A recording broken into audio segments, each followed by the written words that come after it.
জুলাই সনদ বাস্তবায়ন না হলে আবার নির্বাচন দেব, ডক্টর ইউনূসের হুঁশিয়ারি। ব্রেকিং নিউজ, আজ ডক্টর মোহাম্মদ ইউনূস একটা বিস্ফোরক বক্তব্য দিয়েছেন। জুলাই সনদ বাস্তবায়ন না হলে আবার নির্বাচন হবে। তার যুক্তি শক্তিশালী। তিনি বলেছেন, জুলাই সনদ যদি অবৈধ হয় তাহলে নির্বাচনও অবৈধ, কারণ জুলাই সনদের ভিত্তিতেই নির্বাচন হয়েছে। আর নির্বাচন যদি অবৈধ হয় তাহলে এই সরকারও অবৈধ, তাহলে নতুন নির্বাচন লাগবে। এই যুক্তি বিএনপি সরকারকে কোণ ঠাসা করে দিয়েছে, কারণ তারাই এখন বলছে রাষ্ট্রপতির আদেশ অসাংবিধানিক, জুলাই সনদ বাস্তবায়ন আদেশ অবৈধ। বলছে এখন সময় নয়, পরে করা হবে, বাজেট সেশনে।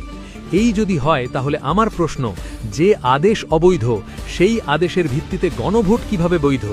যে আদেশ অসাংবিধানিক সেই আদেশের ভিত্তিতে নির্বাচন কিভাবে সাংবিধানিক? এখানেই ডক্টর ইউনূসের যুক্তি, শক্তিশালী যুক্তি। তিনি বললেন, চিন্তা করুন, 13 নভেম্বর 2025 রাষ্ট্রপতি একটা আদেশ জারি করলেন, জুলাই জাতীয় সনদ সংবিধান সংস্কার বাস্তবায়ন আদেশ 2025। এই আদেশে কি ছিল? 15টি ধারা, 3 থেকে 15 ধারায় জুলাই সনদ এবং গণভোট সংক্রান্ত বিধান। গণভোট হবে, 4টে প্রশ্ন থাকবে, জনগণ হ্যাঁ বা না বলবে। হ্যাঁ হলে সংবিধান সংস্কার পরিষদ গঠন হবে, নির্বাচিত এমপিরাই পরিষদের সদস্য হবে। 30 দিনের মধ্যে পরিষদ ডাকতে হবে, 180 দিনে সংস্কার শেষ করতে হবে।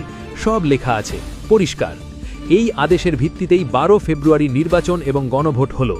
একই দিনে, একই ব্যালট পেপার নয়, কিন্তু একই প্রক্রিয়া। নির্বাচন কমিশন দুটোই আয়োজন করেছে, জনগণ দুটোতেই ভোট দিয়েছে। ফলাফল, বিএনপি জিতেছে, জামায়াত দ্বিতীয়, জোট দলগুলো তৃতীয়। সরকার গঠন হয়েছে, আর গণভোটে 70% হ্যাঁ, জুলাই সনদ চাই, সংস্কার চাই। এখন সরকার বলছে সেই আদেশ অবৈধ।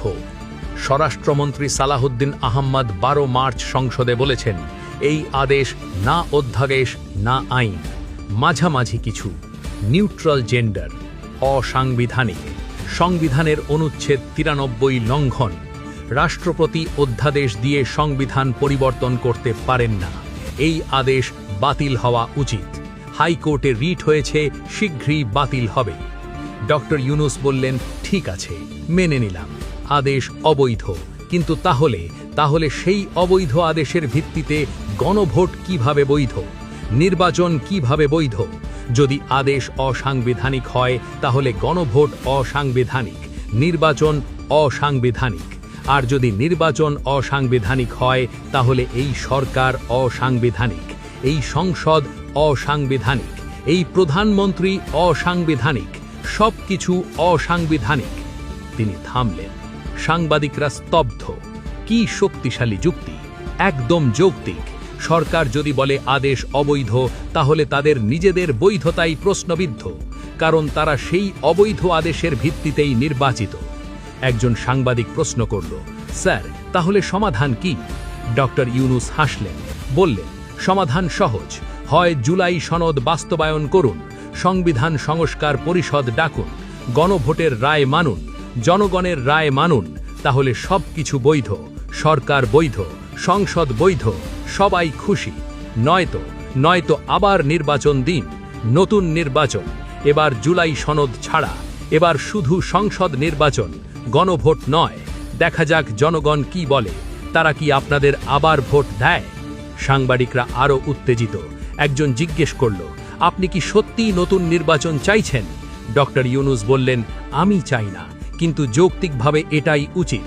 যদি সরকার বলে তাদের নির্বাচন যে আদেশের ভিত্তিতে সেটা অবৈধ, তাহলে নির্বাচনও অবৈধ, তাহলে নতুন নির্বাচন